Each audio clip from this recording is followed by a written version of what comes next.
Welcome back to Cook Like a Viking. I'm so glad you could join us today. Here we have my friend Jodis, who thankfully came back so we could talk about how to deal with cold weather. Yes, we got to get ready. We do. We're not quite there yet, but when we get there, it's going to hit hard. It's going to be very cold. I know there's a lot of different ways that we dealt with cold. My grandma made me a pair of mittens just from wool fabric. Oh, that's beautiful. Yeah. But I don't even see any lines in the fabric. I think what happened is it's been washed so many times that it's felted. Oh, nice. Does that make it waterproof at all, or? A lot more waterproof, and I found the wool keeps it warm even if it's wet. Oh, that's excellent. Yeah. Oh, yeah. I was in Jorvik. My grandmother taught me to do this thing called Naalbinding.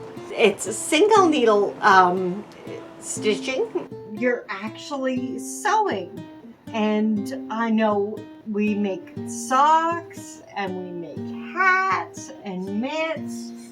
See, look at that. That's a beautiful stitch. It's got some nice stretch to it too. Yeah, it really works well. That's different. I do some Naalbinding as well, but my stitches don't look like this. Oh, well, where did you learn? I learned in Oslo. No. So we tend to make a lot of mittens, and if you look, you can see that it almost has like a fishbone type, like a herringbone texture to it. Oh, that is beautiful. Does it stretch the same way? It does stretch, but the odd thing is that it only stretches in one direction. Like it'll stretch lengthwise, and you notice that it gets narrower as you stretch it. So you want to kind of pry it off from the bottom, not pull it from the top, otherwise it binds onto your hand. Oh no. Yeah. Because one thing I know my stitch, it's quite elastic in all areas. Oh, lovely. That's perfect for socks. Yeah, exactly. That would be horrible. Yeah. With the Oslo stitch and your socks getting stuck on your feet. Exactly. I have different kind of needles. My husband cut out an antler from one of the deer that we had for dinner the other day. Cook like a Viking. And we made needles from there, and I find it very smooth. Ooh. Feel how smooth that is. That is very smooth. And when it wears down, I guess the oils and the lanolin on the yarn. Yeah. The other ones that we use are the wooden ones. Yeah. They're easy to make, easy to find. That kind of thing. But I find that if they really we have to be careful to make them really smooth. Because if there's any imperfections, it grabs the wool when I'm doing it. It's frustrating. Yeah. So what kind of yarn do you use? I use wool. It's always from our sheep. I don't spin, but I know other people who do. And so I have wool that has a single ply, different types. Kind of a weaker one that's kind of together. I find it easier to bind together. So I've got a lot of things on the go. We've got hats here. I made socks. One thing that I found about these is it doesn't run. Oh, yes, you get a hole in it? Yes. What I got here was I made some balls for the kids to play with. Oh, fun. My kids. Yes. Lots of them. Ooh. This is going to be a pair of socks. I started at the toe in a circle, and I kind of went around and around.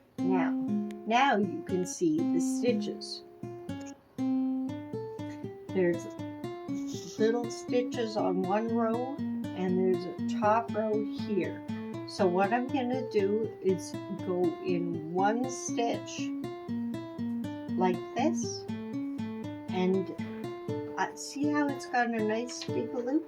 I'm gonna go 2 and 3. And then go through all those 3 and back. And then we can do the next one. Beautiful. Your stitches are so nice and even. Yeah. That's what happens when you do it a lot. Practice. Yeah. So now we go this stitch and 2 more. So it goes to the next one. Beautiful. We need to join another piece on. So what I'm going to do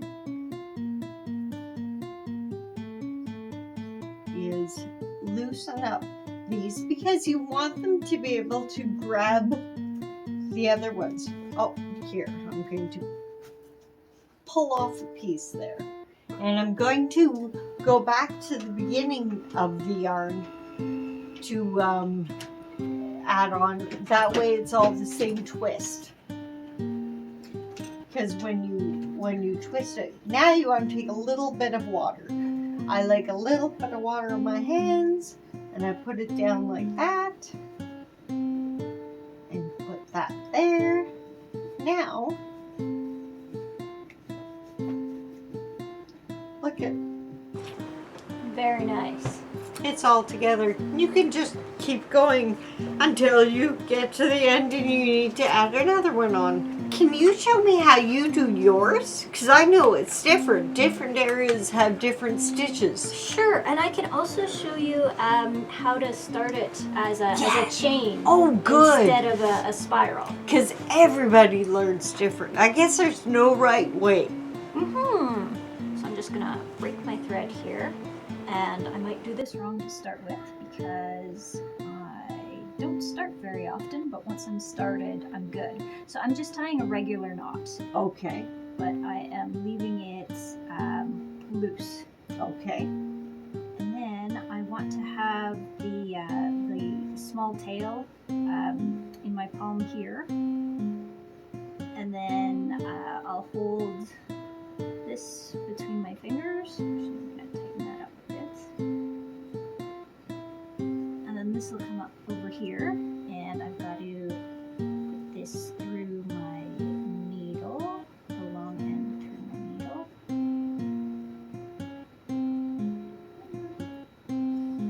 So this is the first stitch, and I'm just going to put it through here, and it'll go behind there, yeah. And then I just let the new loop rest on my thumb. Sweet. Okay. Okay. So then I've got my old loop behind here. I'm going to come at it through the bottom.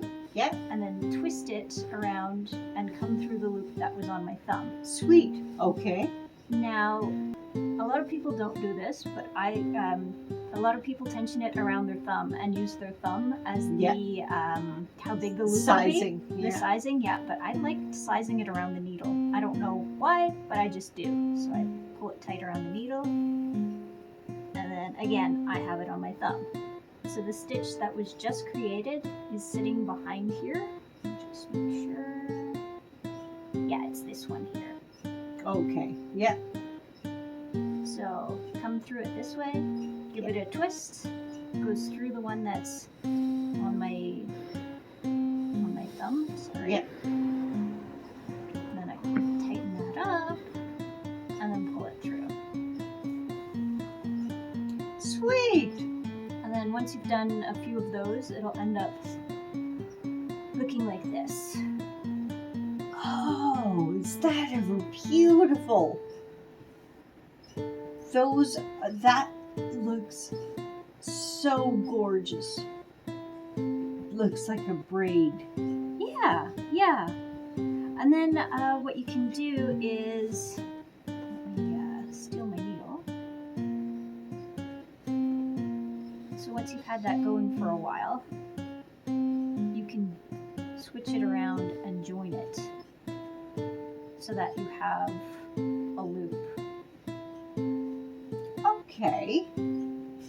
So, in order to do that, let me just get organized here again. You want to make sure that there's no twisting on it. Yeah. That's what I find a lot, is it really likes to twist. So I have to be very careful. Yeah, it would end up being more of an art piece than anything wearable if it's twisted. So make sure there's no twist there.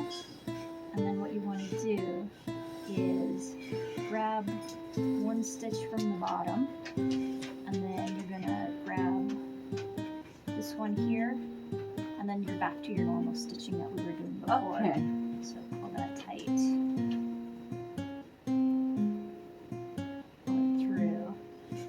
Find the next stitch on the bottom here. Okay. So there's the stitch there.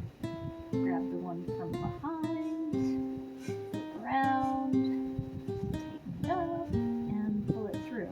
And now you can see that it's attached. Yes. And then you'll just keep spiraling around it. Sweet. Wow.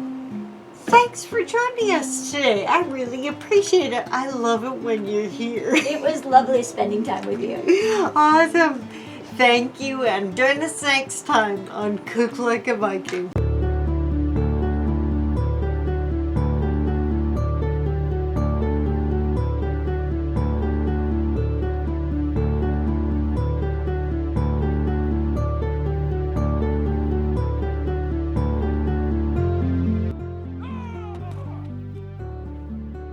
If you would like more information on the recipes and tools we use, check out our website at cooklikeaviking.com. Thanks for joining us today, and see you next time on Cook Like a Viking.